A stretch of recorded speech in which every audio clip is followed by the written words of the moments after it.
We've been fighting a long time, and we have all lost so very much, so many loved ones gone. But you are not alone. There are pockets of resistance all around the planet. We are at the brink. You have no idea how important you are. If you're listening to this, you are the resistance.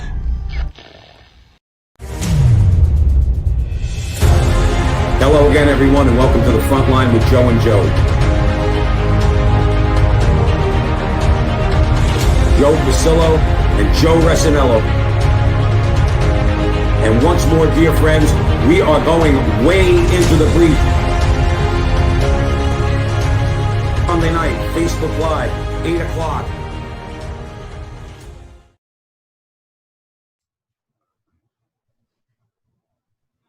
Hello again, everyone, and welcome to the Frontline with Joe and Joe. Joe Pasillo and Joe Resinello. And once more, dear friends, let us go into the breach. And we're very pleased and honored to be joined today by Dr. E. Michael Jones. And I wouldn't imagine that many people in our audience wouldn't know who Dr. Jones is, but just in case, I just want to give Dr. Jones a brief introduction. Early in his career, Dr. Jones accepted a position as an assistant professor of American literature at St. Mary's College, obviously a Catholic institution in South Bend, Indiana. 1 year later, Dr. Jones was fired because of his position on abortion. Dr. Jones happens to be pro-life. So he decided to abandon academia and started a magazine instead, initially known as Fidelity. It is now Culture Wars magazine. I, by the way, subscribe to it myself, and I would recommend everyone subscribe to Culture Wars. It's a fantastic magazine, especially if you want to keep abreast of what's going on. And that magazine also set out to explore the disarray in the Catholic Church that led to his firing. Dr. Jones has spent the last 40 years as a prolific writer, having written numerous books, including Slaughter of Cities, Libido Dominandi, The Jewish Revolutionary Spirit and Its Impact on World History, and the book that we're going to be discussing today, Logos Rising, A History of Ultimate Reality. And Dr. Jones, thank you for joining us on the Frontline with Joe and Joe. You're welcome. Good to be here. Joe, I'm going to kick it over to you, and we'll get started with a prayer, and then we'll jump right into it. Dr. Jones, again, welcome. As is our custom, we always begin with prayer because all good things begin with prayer, and this is obviously a very good thing. In the name of the Father, Son, Holy Spirit, amen. Amen. Remember, O most gracious Virgin Mary, never was it known that anyone who sought your help or sought your intercession was left unaided. Inspired by this confidence, we fly unto you, O Virgin of Virgins, our Mother. To you we come, before you we stand, sinful and sorrowful. O Mother of the Word incarnate, despise not our petitions, but in your clemency hear and answer us. Amen. Name of the Father, Son, Holy Spirit. Amen. So, Dr. Jones, I think a good place to start is obviously in the very beginning of your book. As Joe said, we're going to be discussing Logos Rising, A History of Ultimate Reality. In that book, you start off demolishing the arguments of atheists, particularly the Four Horsemen. And I'm not talking about the Four Horsemen of Notre Dame. I'm talking about Dawkins, Harris, Denton, and Hitchens. Please explain the incoherence of the atheist argument from a philosophical point of view. And talk to us a little bit about this idea that you put forth, turtles all the way down. Yes. Well, to get back to the philosophical tradition, one of the greatest advances in human thought, in Logos, in human history, came with Parmenides, who basically said that which is cannot come from that which is not. So what these four atheists have in common is that they're all Darwinists. They all believe in evolution, and an evolution that is so radical, which says that basically that which is can come from that which is not. Now, that's as soon as you state it in those terms, you realize that's impossible. So they have to couch it in terms that make it plausible. And this is where Richard Dawkins comes in, and he creates this fiction called Mount Improbable. Okay. And he says, yeah, it is impossible to go from that which is not to that which is. But that's only if you look at one side, the steep side of Mount Improbable, where you have to jump all the way from the bottom to all the way to the top. If you go to the other side, it's a very gradual slope, and you can make one small step after another, and you get to the top. problem solved. Well, no, wait a minute, not so fast, Professor Dawkins, because in each of those small steps, you're doing the same thing. You're going from that which is not to that which is. And he's too blinded by his own ideology to understand the contradiction in his argument. So then he says, well, let's talk about a wing, for example. Suppose a bird has 49% of a wing. Well, that's good, isn't it? Isn't that better than no percent of a wing, than no wing at all? Because if the bird fell out of the tree, he'd land 50% softer than otherwise. Well, wait a minute, Professor, you already begged the question here. You're already talking about a wing. If you're talking about a wing, you're talking about something that enables flight.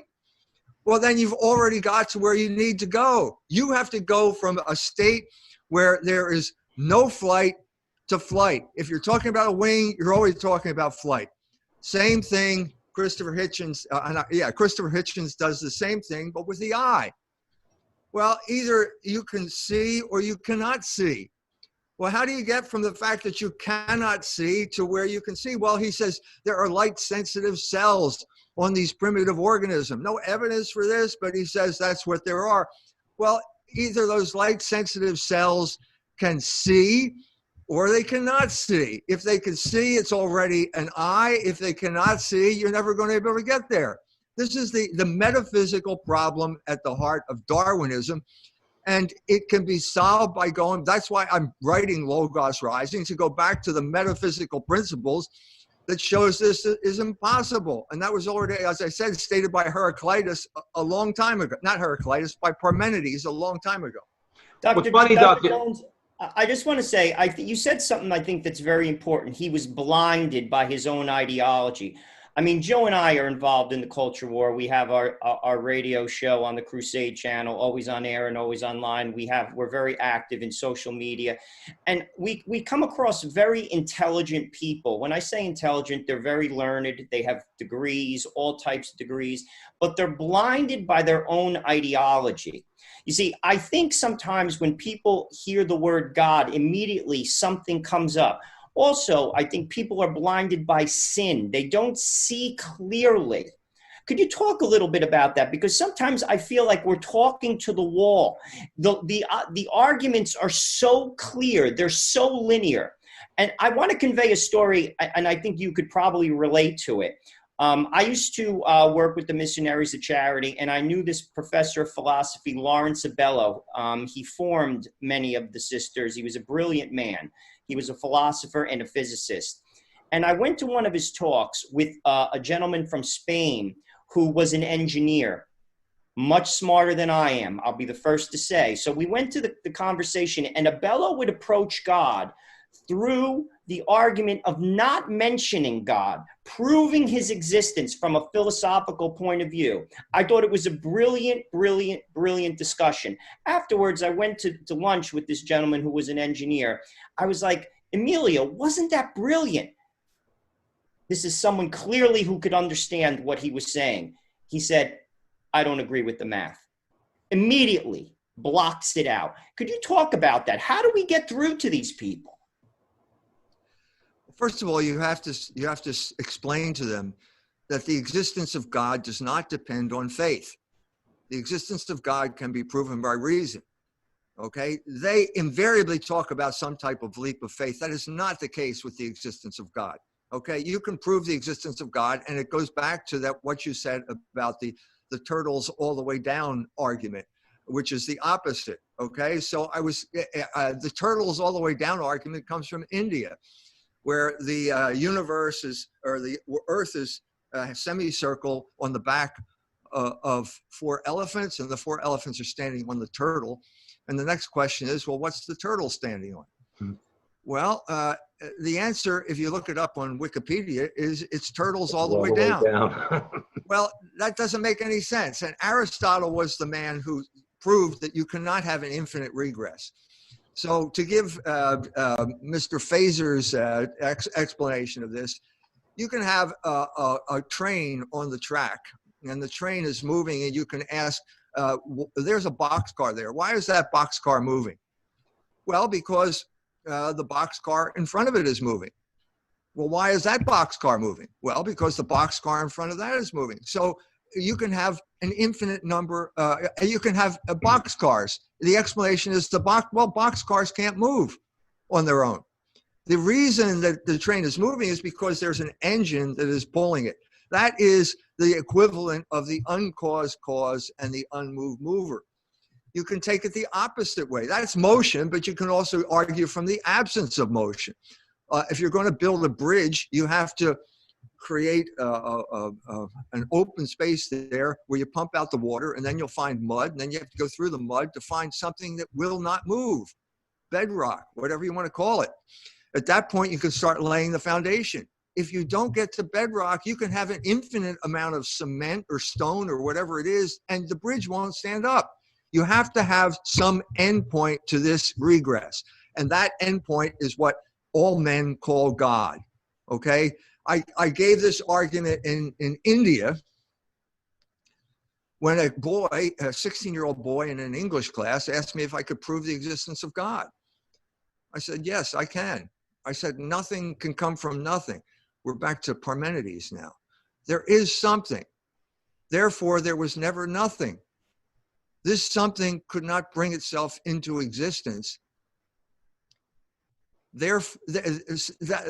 Because in order to do that, it would have to exist before it existed. That's impossible. So therefore, something else had to bring it into existence, and that thing is called God. Well, that's the proof. So now what this means here, from a practical point of view, when you're dealing with the four horsemen here, is that atheism has nothing to do with ontology. It's a psychological problem, okay? Because God is an exalted father, and you got your idea of God from your father. And if you have a bad relationship with your father, you're going to have difficulty understanding what God is, which is an all-powerful being who is also a good being. Okay? And this is precise. This becomes really interesting when you get to the Hitchens family, because there's a brother of Christopher Hitchens, and his name is Peter Hitchens. And they both had the same father. And that father was a naval hero who got demobbed after World War II and ended up a life as a kind of insignificant accountant. So depending on who you are, depending actually on your moral state or something inexplicable, you're going to choose one or the other. You're going to choose the naval hero, which is what Peter Hitchens did, or you're going to choose the insignificant accountant, which is what Christopher Hitchens did. But we're talking about psychological issues, and that's where you have to take the discussion. If a person asserts this kind of blind allegiance to this atheistic ideology. I think a lot of times, Dr. Jones, I hate to say it like this, but they do try to be very slick.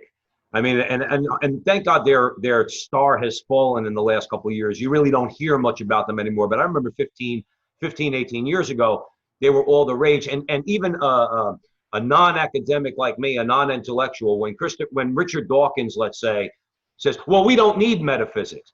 Well, even I know that that's not true. In other words, they make slick arguments. Well, we have physics, we don't need metaphysics. And right. They make arguments like that. Anyone who says that is making a metaphysical argument. Right, right. And it's like I said, it's the blindness of the ideology. So let me ask you this. The book is Logos Rising. Okay, so obviously in Greek philosophy, there was a number of attempts going back, let's say 500, 600, 700 years before Christ, to find or to come up with ideas or theories for ultimate reality. Talk about those different ideas going on in the Greek philosophical world, and then bring it to how that eventually led to Logos, and answer the question for our audience. What is Logos? Logos is the word for speech or word. I didn't understand how impoverished English was until I started to study Greek, and I opened up the Greek dictionary and found that there are column after column, page after page of English equivalents for logos. And basically every word that ends in ology is some type of cognate of the word logos. So it's reason, it's speech, it's order, and so on and so forth. It is the ultimate reality.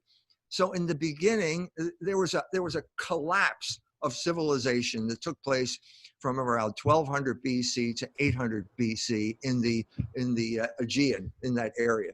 And as they gradually came back, there were two things that came about. It was Hesiod, who wrote a kind of a natural history, a kind of mythology, history, a mythological history. And there was Homer, who wrote the kind of definitive position on mythology, which talked about gods. And every language has a sense of a word for God the Father. It was Deus Pater in the Indo-European, Zeus Pater in Greek, and Jupiter in Latin. They all had this sense, and they took it down a blind alley when they started talking about, well, if he's God, he must have a beard. If he's a father, he must have a beard, and blah, blah, blah. And then you end up with mythology. And there were people who were unhappy with that, and they were known as the physiologoi.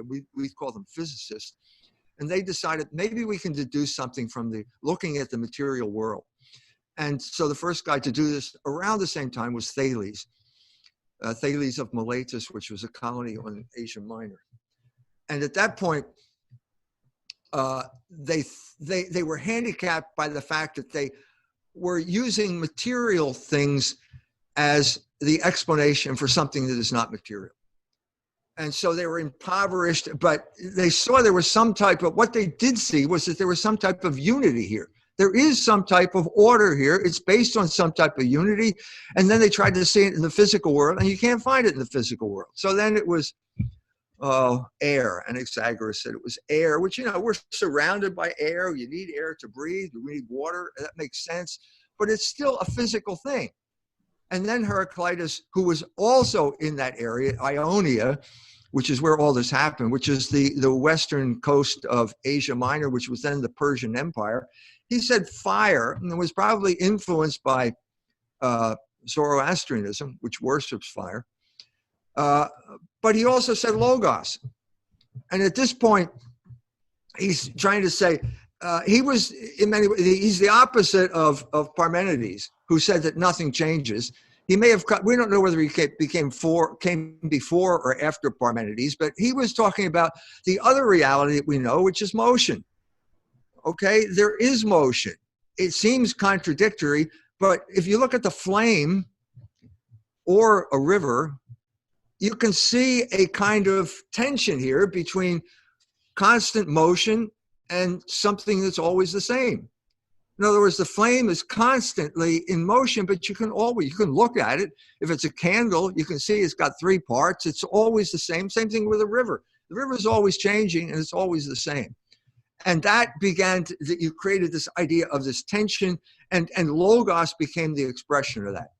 Okay, now that was a great breakthrough, and people started talking about logos, but at this point, they couldn't go any farther because they didn't have any instruments. So they didn't have the telescope, they didn't have the microscope. So we'd have to wait 2,000 years now until those things were perfected before we could start looking at the natural world in a more sophisticated fashion.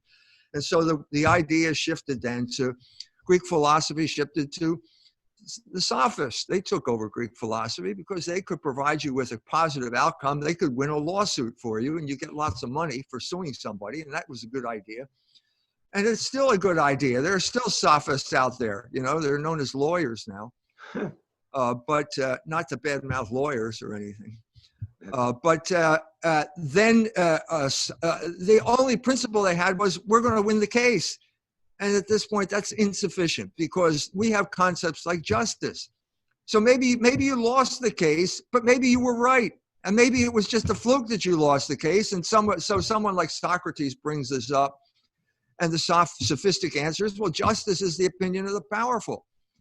Now, if things had stayed like that, we wouldn't be here today talking about this, because you can't, that's a roadblock. That's what the rich and powerful say today. Justice is the opinion of the powerful. So if you're not rich and powerful, just shut up. That's what the oligarchs are telling us right now. That's the issue that we're fighting right now, the oligarchic takeover of our culture, using thugs like Black Lives Matter and Antifa to enforce their rules upon us, by terror. And that's not the end of the story. Socrates obviously ran into trouble when he talked about this. They killed him.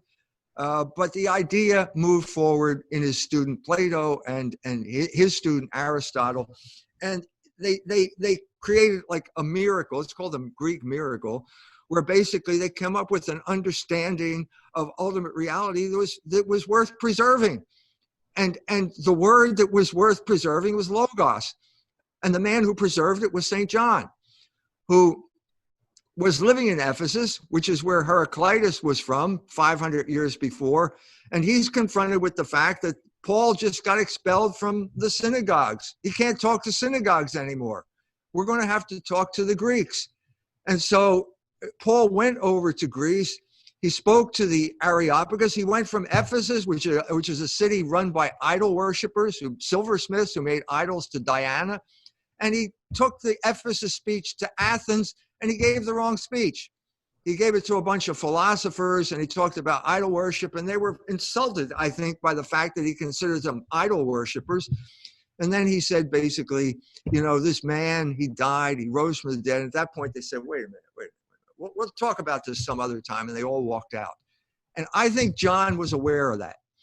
I think John was aware of that failure. And I think he wrote the gospel with that in mind, because we're talking to a new group of people now. We're talking to Greeks. We're writing in their language.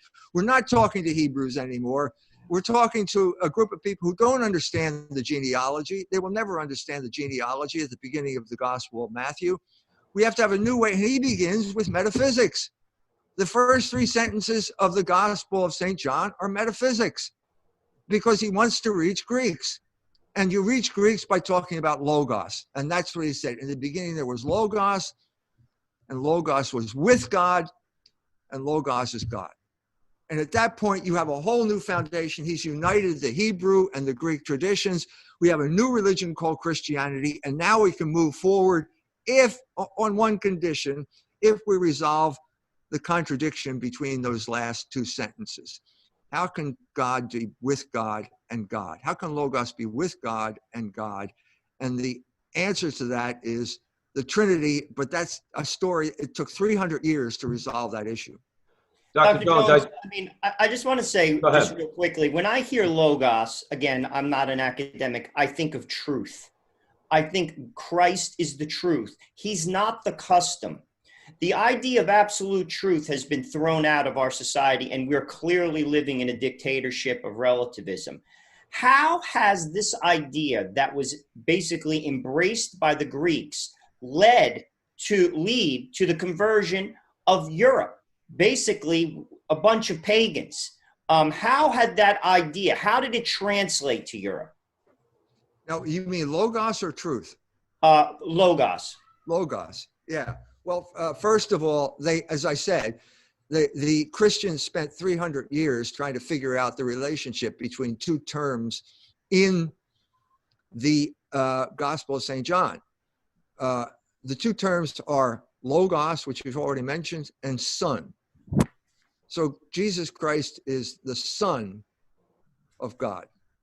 He's the Son of God the Father. What does that mean? Again, we're coming perilously close to the same problem we had with Homer when we said that God is a father. Okay, it depends how literal can you take this? How much less? So that what we do know is if Jesus Christ is the Son, he's not a creature. You were not created by your father. You were procreated by your father. Okay, that's a big difference. That means you're on the same level as your father. If you write a book, you create that book. You're the creator, and that book is not on the same level as you. So that's obvious. That's something we have to come to. But then the Greek, this is all a Greek debate, by the way. If we didn't have the Greek language, we would not have the debate about the Trinity.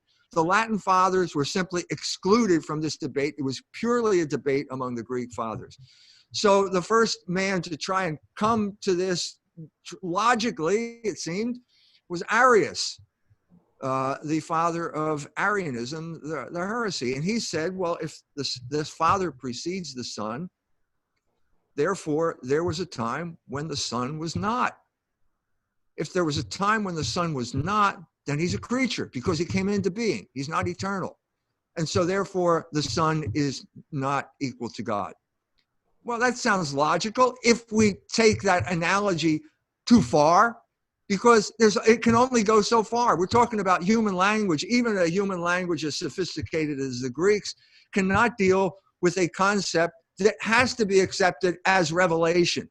Because we know that God exists by reason, but we don't know that he's three persons in one God. That's way beyond human reason. We have to accept that as revelation. We got that from St. John. We have to work that out, and that's precisely the relationship between revelation, which is theology, and philosophy. The church needed Greek philosophy to have that debate. They needed the Greek language to have that debate, and they eventually came up with a Greek term. The Council of Nicaea said homoousion, one in being with the Father. Jesus Christ is one in being with the Father.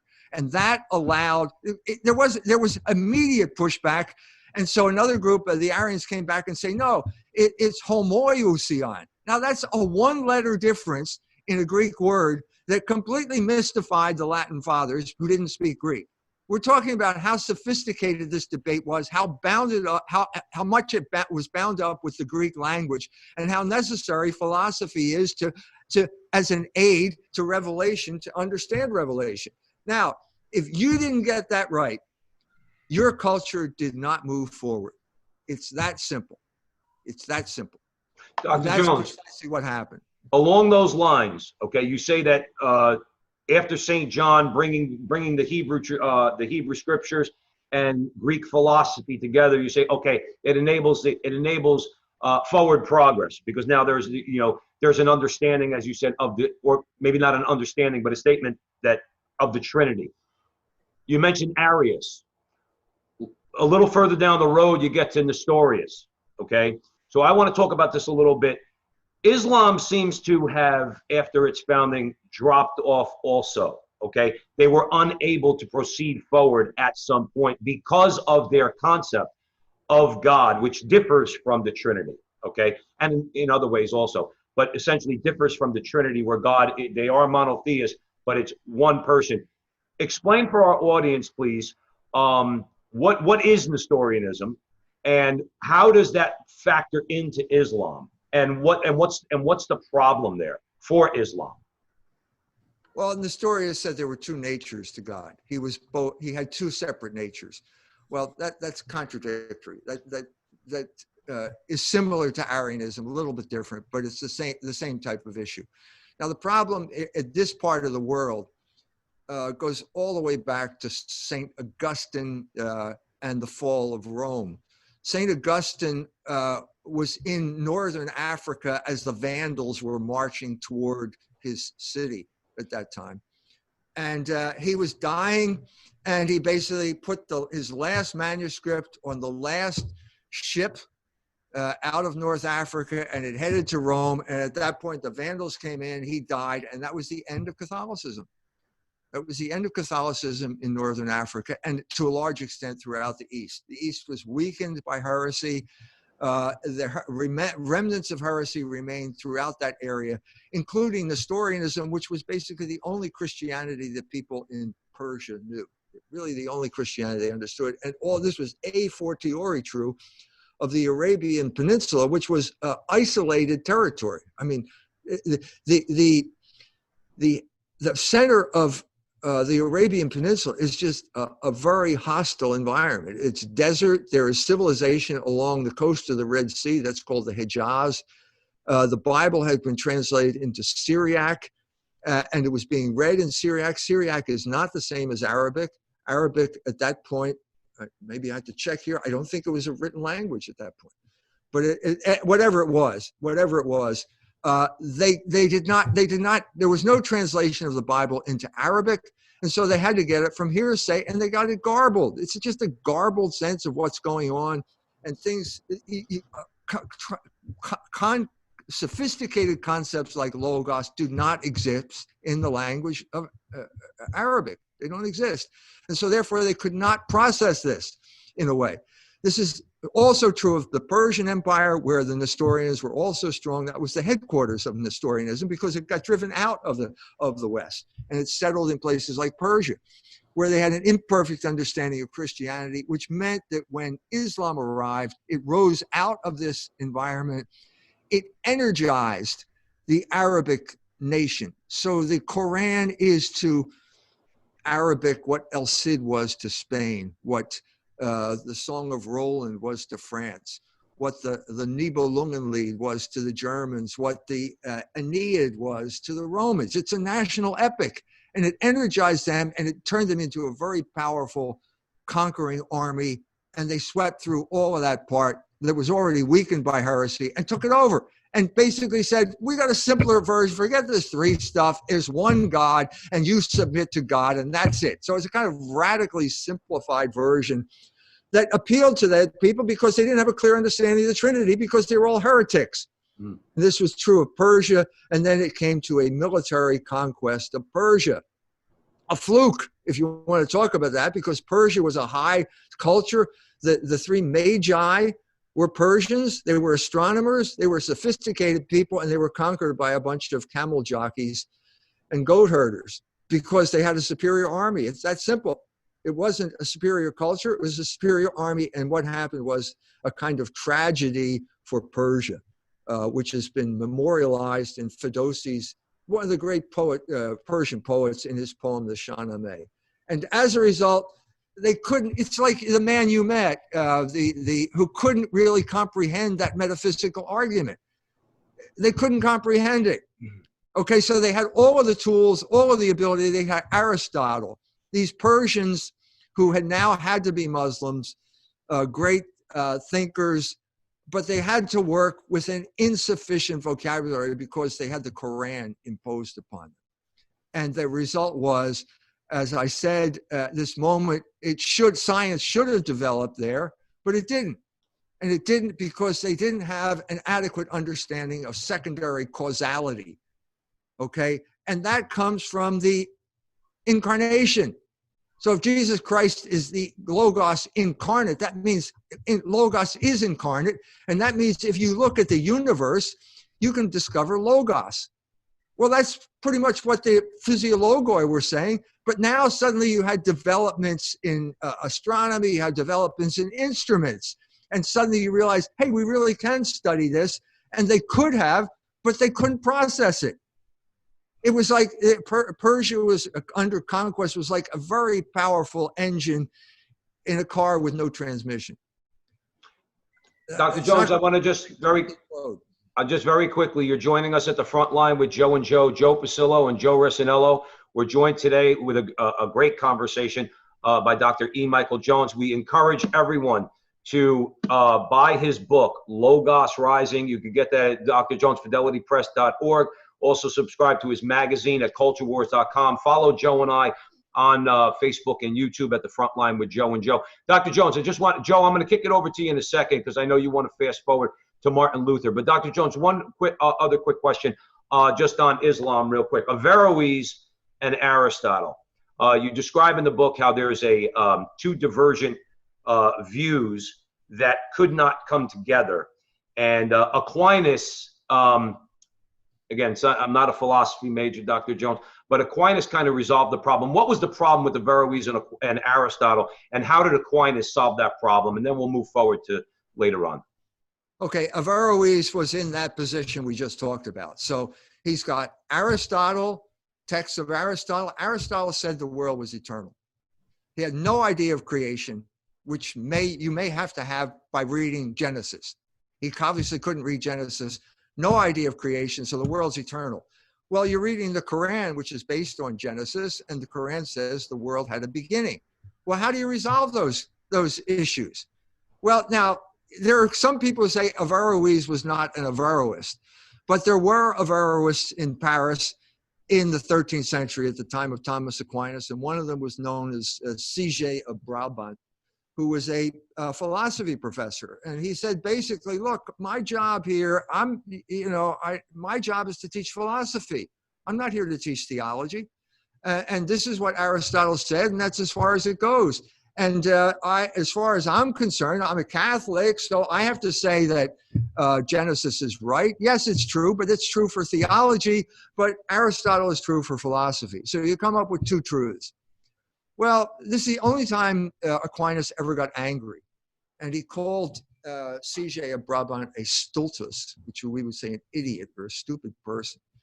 And he wrote a little book called De Aeternitate Mundi Contra Murmurantes, the eternity of the world against the murmurers, in which he said, look, even if the world were eternal, it had to come into being. Well, this is a really sophisticated distinction, and it was beyond even Aristotle. But it's true. Even if it were eternal, it had to come into being. And so therefore, it doesn't matter. This resolves that problem that Averroes could not resolve. And this paves the way for the development of science in the Western world. I wish people would understand that too, Dr. Jones, is that, yes, you know, when they always want to try to create this, especially like we mentioned earlier in the conversation, the atheists are always trying to, you know, create this false tension or contradiction between, you know, religion and science. And it just gets to be a little annoying, especially since, like you said, science was birthed by the Catholic Church. In other words, it came to full flower under the Catholic Church. And then, you know, obviously the atheists take that and they all of a sudden make it seem like, well, you can't believe in God or you can't believe in Jesus Christ and believe in science at the same time. So quite frankly, it gets thoroughly annoying. But I know Joe wanted to move forward. Dr. Jones, let's talk a little bit about Martin Luther. Basically, what's the problem with his theology and why did he have such a disdain for reason? I'd also like to discuss a little bit about his doctrine of the enslaved will. Okay, well, to go to Luther, we have to go back to Aquinas. That synthesis that I just described to you collapsed, basically, about less than a century after he died. It collapsed into its two component parts, which was basically faith or reason. Aquinas felt that faith and reason were compatible, but at a certain point, everybody got tired of scholasticism because there was just too much deductive reasoning from too little empirical basis. That was the problem with scholasticism. And so there was a natural inclination to want to explore the external world. Now, it could have ended up happily because that's exactly what Aquinas' mentor, Albertus Magnus of Cologne, that's exactly what he was doing. He was the beginning of science in the modern world. Stanley Yaki said that science began in 1277 when Bishop Etienne of Paris condemned Averroism, because now you had a unified view of the world. It wasn't either or, it wasn't separate but equal, and therefore we're just going to have a truce and not talk about it. But after Aquinas' death, within 100 years, it fell apart again, and it did become faith or reason. And what you had was science developing along a kind of separate path, and faith simply eliminating logos from the discussion and focusing on private devotion. The via moderna, the imitation of Christ. This is all 14th century examples of, let's just talk about private devotion. And William of Ockham was the man who, it's called nominalism, but it allowed that separation because he said, well, we don't know what's in the mind of God. Who can know the mind? Well, wait a minute. Aquinas would have said, well, wait a minute. This is blasphemy if you say there's no order in the mind of God. That's blasphemy.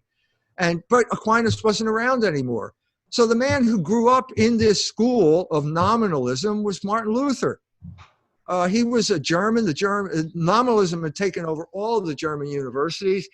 And then Martin Luther arrives at a time when there's conflict. I mean, serious conflict in the Catholic Church, a kind of decadence in Rome. There was a Medici, the son of Lorenzo the Magnificent he's Pope Leo X. He's on the throne of Peter. And they're trying to raise money, and they've got the indulgence thing, and money is draining out of Germany. The gold is draining out of Germany into Rome. And these are German patriots who are outraged at this, and there's this animosity. But I think the crucial factor in Martin Luther's life is Martin Luther's life. This was a man who had trouble controlling his passions. Okay, now we all have trouble controlling our passions, but the difference between most of us and someone like Martin Luther is that we don't make an ideology out of our inability to control our passions. And that's precisely what Martin Luther did. So he breaks with the church. He's a pawn of the aristocrats. The Reformation is a looting operation. That's all it is. If it weren't for aristocrats who were lusting after church property, there would be no Reformation. In England, there was no theological justification whatsoever for the Reformation. Germany was a little different because they found this monk called Martin Luther. And Martin Luther had difficulty controlling his passions. Everybody was talking about it. He drinks too much. He plays the guitar. He's a kind of rock star. He flirts with women. He's overweight. And he's a very angry guy. He's angry all the time. And so at a certain point, the tension gets too much and he snaps. Now, what the reformers were doing at this point was they were engaged in women's liberation. What this meant was that these thugs would break into a convent and drag the nuns out, and then either take the nuns themselves as concubines or would offer the best-looking nuns to people like the Archbishop of Mainz. There is a letter where Luther does exactly this, offers one of the nuns to the Archbishop of Mainz. Well, that makes him, I hope I don't offend anyone, but that makes him a pimp, I think. I hope the pimps sounds that way. Sounds that way, Doctor. I don't want to offend the pimps out there, but I think this is what Martin Luther was doing. And so if he's a pimp, why isn't he enjoying the benefits of his pimping? And at a certain point, he snapped, and he took Katharina von Bora, a nun, as his wife. He married her. Okay, now in doing that, you broke your vows, and she broke her vows. She's a nun, you're a priest. You broke your vows. You made a promise of celibacy, and now you broke it. So what are you going to do about that? Well, he's going to come up with the doctrine of the enslaved will, which came out shortly after he married Katharina von Bora. And this, what he's saying is that basically we're back to Islam again. We have no free will. All your idea of free will is an illusion. It's simply God's power working through you, and God is responsible for evil. Well, wait a minute. That's if there's ever a blasphemy, that's blasphemy. And that's precisely what Luther did, and that is the legacy of Luther all the way up to the present. And an especially important stop along the way was Hegel, but we can talk about that later. Yeah, Dr. Jones, Joe, real quick, I'm going to kick it over to you. But Dr. Jones, I will say this. Joe and I, in our travels, we say all the time, yes, we talk about politics and culture on our podcast and everything else, but our goal is evangelization. Ultimately, we want people to convert and come into the Catholic Church or revert. But I will tell you this. I've been following you now for, let me say, 3 years, okay? Me personally, I know Joe has for a while also. That, what you just said, resonates with people. When I say to someone, in conversation and respectfully, that if you fall into, let's say for argument's sake, sexual liberation, if you let that control your reason, if you let your passions control your reason, and you try to explain to someone rationally, does your reason control your passions, or do your passions control your reason? I'm telling you, that is an effective way to get people to start thinking about a lot of the stuff that we're sold in this modern culture. Because people say, well, no, I'm not an animal. No, I'm not a slave. And I try to explain respectfully, yeah, but if everything you're about is being able to do whatever you want sexually, you have actually just become a slave. You've made yourself into it. It's a very effective way of talking to people. Yes. That the one group that knows that very well are the 20-year-olds now who are completely addicted to pornography and masturbation. You don't have to tell them they're slaves. They know they're slaves. And all you have to do is tell them that sexual liberation is a form of political control, and they understand it immediately. And that's the thesis of my book, Libido Dominandi. I've actually used the example of those 20-something-year-olds that you mentioned in prior interviews with people, and they've looked at it. But okay, Joe, I'm going to kick it over to you. Dr. Jones, you mentioned Hegel. Joe and I both went to Catholic school, and we had to take 2 semesters of philosophy, and Hegel is part of that study. Sadly, though, Vico is not discussed. Why is that? Is he important? What's his relation to Hegel, and how did Vico rediscover history? So Vico was in Naples. When he was there, everybody was a Cartesian. Okay, Descartes had simply taken over the philosophical world. Descartes said that there's res cogitans, the thinking subject. There is res extensa, which is the universe, and it's hard to say, probably no connection between the two of them. It's a kind of dualism, and he was convincing because he was also a mathematical genius. And this was a time when the world was starving, really starving for sophisticated mathematics. This was we're leading up to the time of the development of the differential calculus, which came later. But Descartes was very persuasive, and the entire elite world of Naples went along with him, and including Vico. And then at a certain point, Vico started to study Roman jurisprudence. Vico lived in a time where everybody, all you have to do is look around, and there are remnants of the Roman Empire. So if you're in Naples, you can look up, and there's Mount Vesuvius, and there's Pompeii, and you can go there and look at the frescoes, and obviously something better than was what we have now. And what happened? And that's what led him to start an understanding of history. Now, the precedent had been established by St. Augustine, who was the first, in many ways, Dawson calls him the first man to understand time, by which he meant the first man to take issue with Aristotle, who said that time is the number of motion.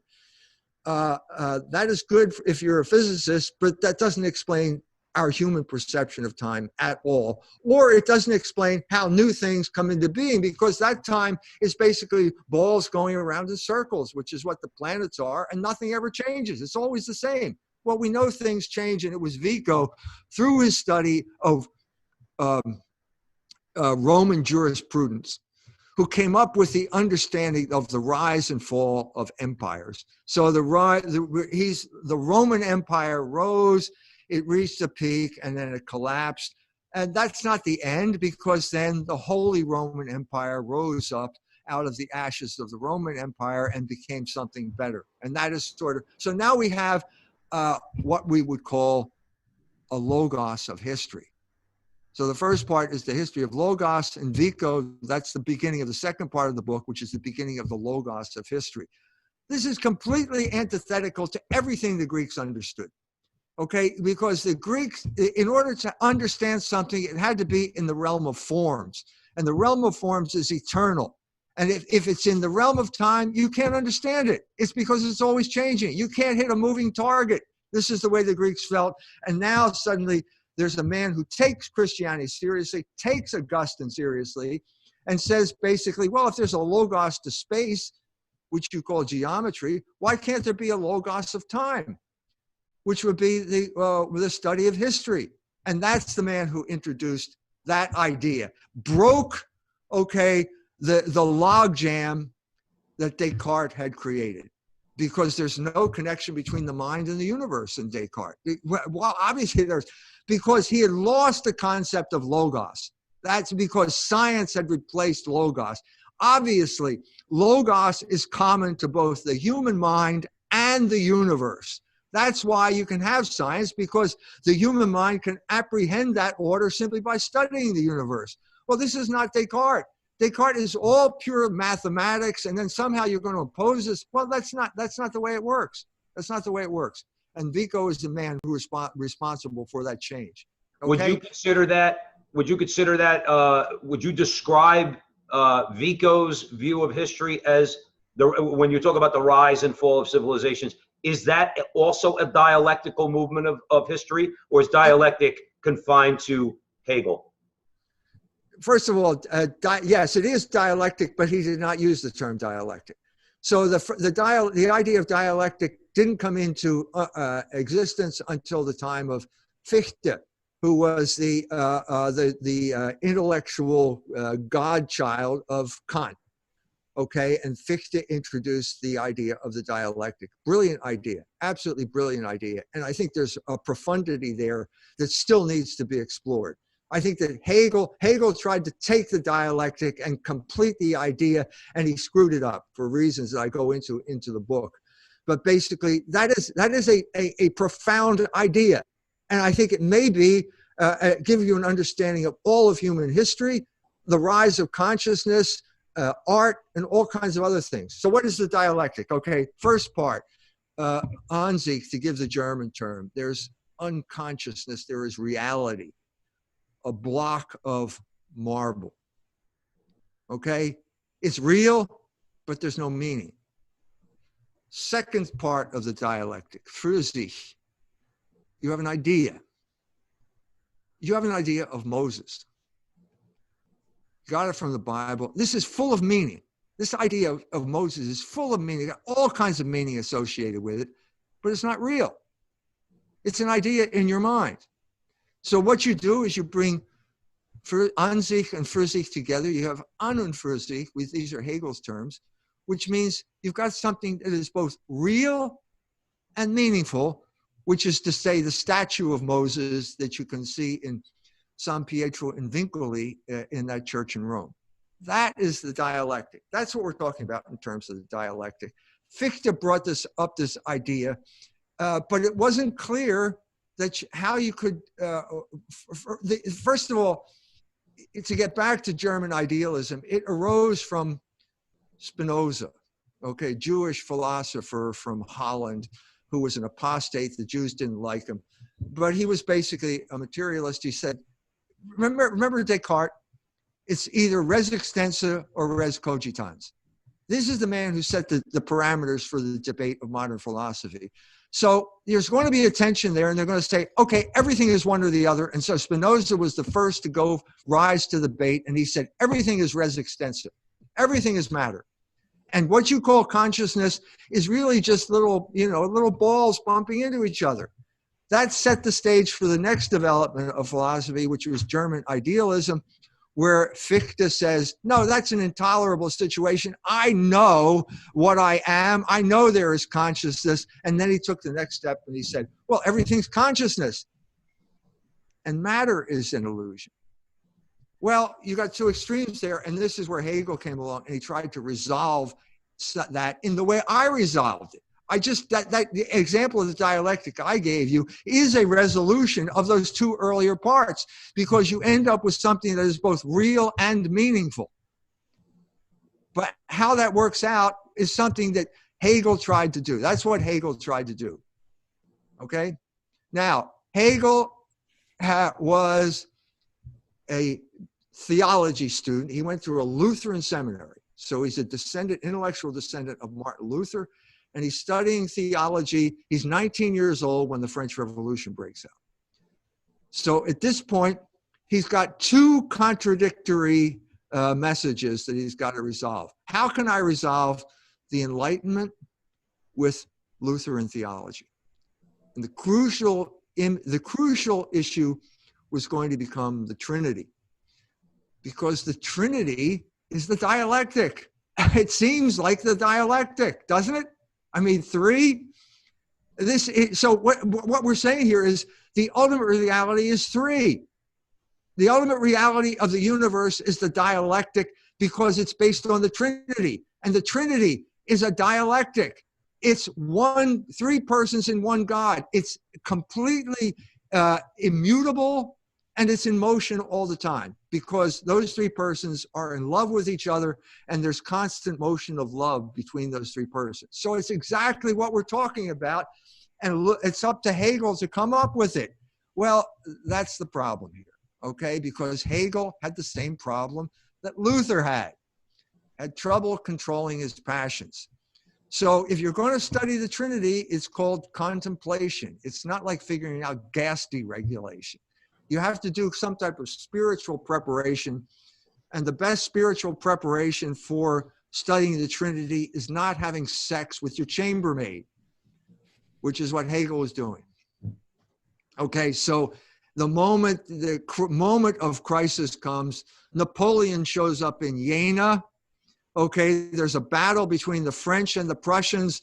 Hegel is scribbling, not the whole phenomenology, but the prolegomena to the phenomenology, and you can hear the cannons in the background. This is the world is in flux. And at the same time, he hears from the chambermaid that she's pregnant and she's going to have a child. Now, the child is the Son. Remember, the Son, there's God the Father and God the Son. Is God the Son the negation of God the Father? No, of course not. No, he's the fulfillment in some sense. You're the fulfillment of your Father. You're not the negation of your Father. But if you're an ambitious academic in a kind of puritanical world in terms of morals, and suddenly you've got an illegitimate child along the way, this is a threat because it's going to threaten your career. And so as a result, he perceived the second part of the dialectic as the negation of the first part of the dialectic. Now, as soon as you bring negation into the Trinity, you're doing exactly what Luther did by putting evil into God. And as soon as you do that, you've destroyed your whole project. And not only did you destroy your whole project, you have created a machine that functions without God. Because the dialectic now operates all by itself. And the man who understood this was Feuerbach, who was a student of Hegel. He wrote Hegel a letter and said, look, you don't need God for this. It works all by itself. And the man that who was influenced by Feuerbach was Karl Marx. And he came up with the idea of dialectical materialism. And that ruled the world up until parts of the world, certainly, up until what do you want to call it, 91 or 89, depending on when you talk about the fall of communism. Mm-hmm.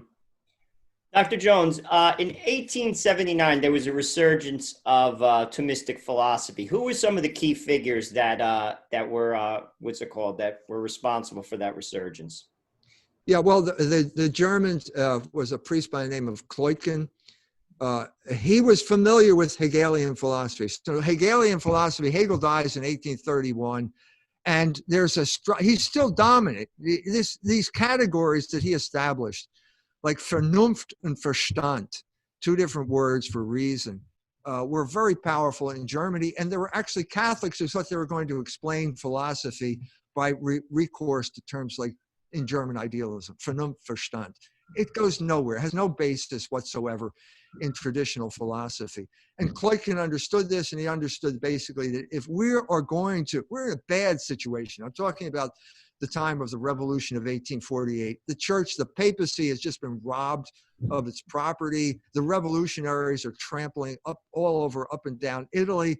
Pope Pius IX is on the throne. He issues his syllabus of errors, an attack on modernism.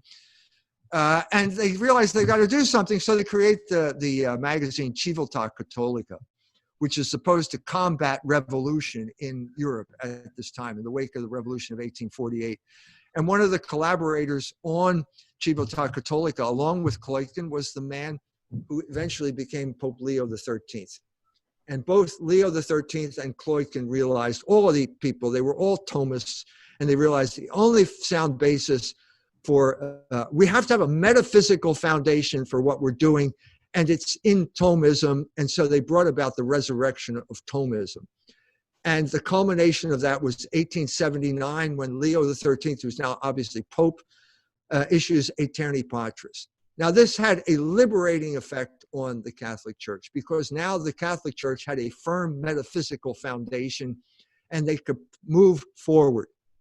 And they could pose an effective counterforce to all of the modernist ideas. And one of the first places where it took really deep root was in France, among the Dominicans. Garrigou Lagrange was one of these Dominicans. They're in Paris at the time. He met a young student of Bergson. Now, Bergson is the opposite of Thomism's metaphysical foundation. Bergson is like a modern version of Heraclitus. Everything is flux, panta re. And one of his best students was another Frenchman by the name of Jacques Maritain. And at this point, Gary Goulagrange and Maritain link up. Maritain becomes a Thomist, abandons Bergssonism, and the two of them create this powerhouse of Logos in France, based on Thomism, not just the two of them. We had Etienne Gilson. You have a lot of people, and this is the basically now you have the Catholic Church on a firm foundation. You got the French Thomists who are working through these ideas, and it's a powerful force in human history, very powerful force at a time when the West is going through a crisis, and the crisis I'm talking about is World War I, where basically the West attacked itself and committed suicide. That takes us to Logos into the 20th century. I mean, sadly, I think the study of philosophy in America is collapsing. Why would you say that? I mean, it's not like, why is that rather? Like sadly, even in Catholic schools, it's not emphasized. It seems very clear to me that it's the foundational approach to all things. Why do you think that is?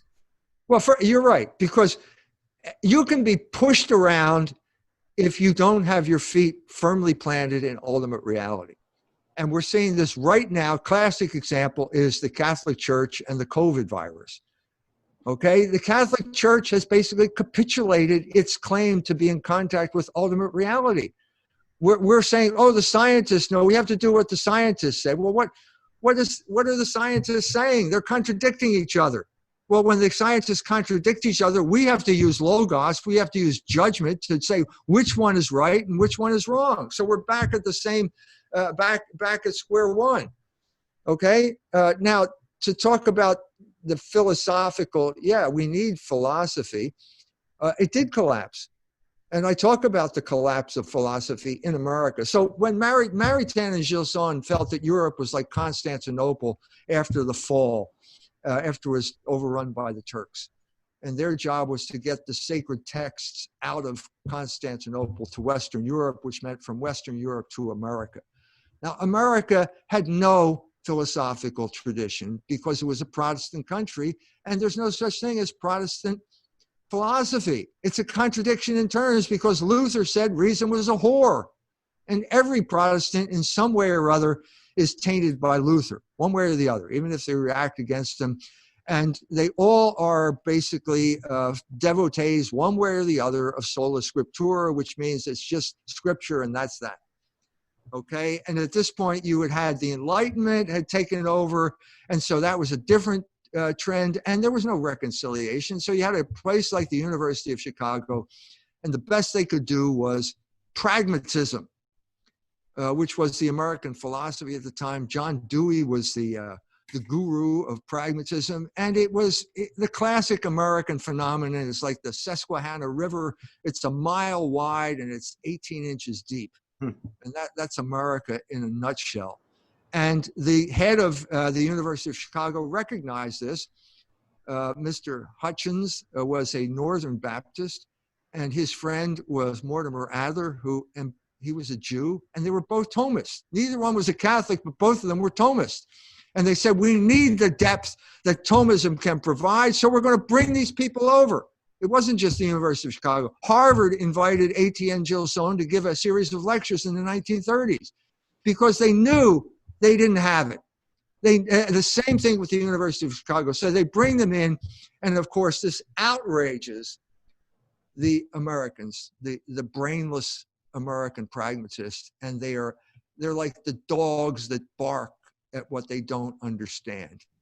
That's what Heraclitus said. Dogs bark at what they don't understand. And so people like Louis Wirth at the University of Chicago, the social engineer who was responsible for the ethnic cleansing of all of the Catholic neighborhoods in the South Side of Chicago, organized opposition. And basically, Maritain simply did not make it onto the faculty of the law school at the University of Chicago, in spite of their efforts. So at this point, he's kind of famous, and Notre Dame picks up Maritain. Now, Maritain doesn't go to teach there. He ends up going to Princeton, but they establish the Medieval Institute, which is based on his ideas, and also the Maritain Society, Maritain Institute at Notre Dame. Now, at this point, we have already had the collapse of scientism, if you want to talk about that, the metaphysical basis, which is materialism, which is the little ball called the atom is the ultimate reality. That collapsed during the 1920s. It collapsed definitively in 1931 when Werner Heisenberg was given the Nobel Prize for quantum physics. There is no atom. There is something that, atom means something you can't split. That means ultimate reality. That means you can't get any, well, you can get smaller than that. And you can split the atom and you can split it so smaller and smaller, and suddenly it disappears into energy. And that energy is known as the atomic bomb.